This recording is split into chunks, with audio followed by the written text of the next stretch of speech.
Tuesday. This is Bryn, and this is the Daily Joe. Good morning, friends. This is just a quick post this morning. Truthfully, I actually considered not blogging today, but I know that some of you are counting on me. That's the hazard of being under a deadline. Everything else tends to fall to the wayside. So, do you know what comes with deadlines? Coffee. And today, I'm talking about the history of coffee. Episode 2 of Bryn's Quickie Guide to History. Did you know that the consumption of coffee dates back to the 15th century? That's as early as 1414. Coffee is thought to have originated in Ethiopia. And by the 16th century, it had spread around the world. No surprise there. This is also going to be the blog in which Bryn massacres other languages.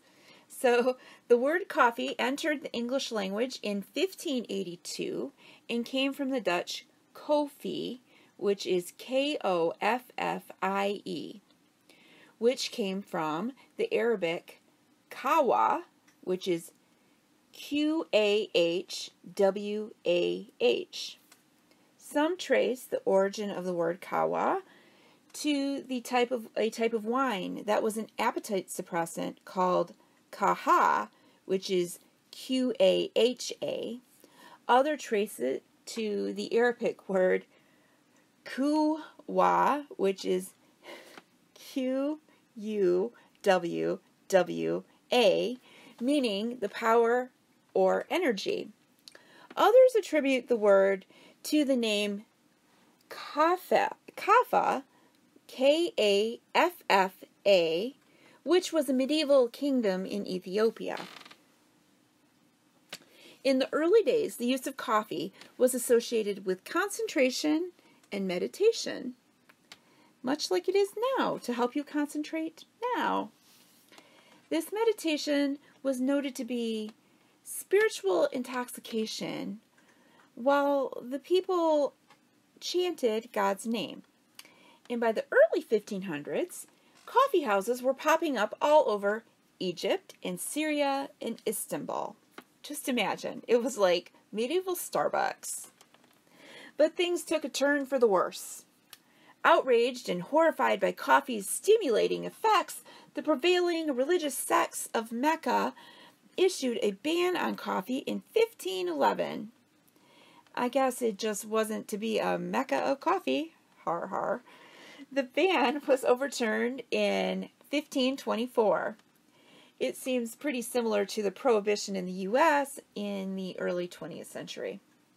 It was also banned in Cairo for a time in 1532. And also by the Ethiopian Orthodox Church for a period in the 18th century. Poor, oppressed coffee. Coffee again grew in popularity during the 16th century in Europe. Coffee houses started popping up there in the 1500s. It was at that time that it became popular to start adding cream and sugar to the brews. And by 1675, there were more than 3,000 coffee houses in England. These were places for religious and political discussion. They also came to be known as places of political dissension. In the 1730s, Johann Sebastian Bach composed the Coffee Cantata, in which a girl pleads with her father to understand her coffee drinking. Translated from German, it says, "Oh, how sweet coffee does taste, better than 1,000 kisses, milder than muscat wine. Coffee, coffee, I've got to have it, and if someone wants to perk me up, oh, just give me a cup of coffee." That should be on the inside of a greeting card. Coffee plants were brought to the Americas in 1720, and they flourished in the Caribbean and Mexico, and then spread to Central and South America. And next thing you know, Starbucks on every corner, and a caffeinated Bryn. So today, Tuesday, August 6th, 2019. I am still under deadline, and I'm looking at being done with my project on Thursday. Yay! Ahead of schedule. I'm actually pretty relaxed about things, even as I'm approaching my due date. Other than this blog, that's about all I'm doing today. Don't forget, Wedding Jitters is free through tomorrow, and I will see you tomorrow. Have a great, not Monday. This is Bryn, signing off.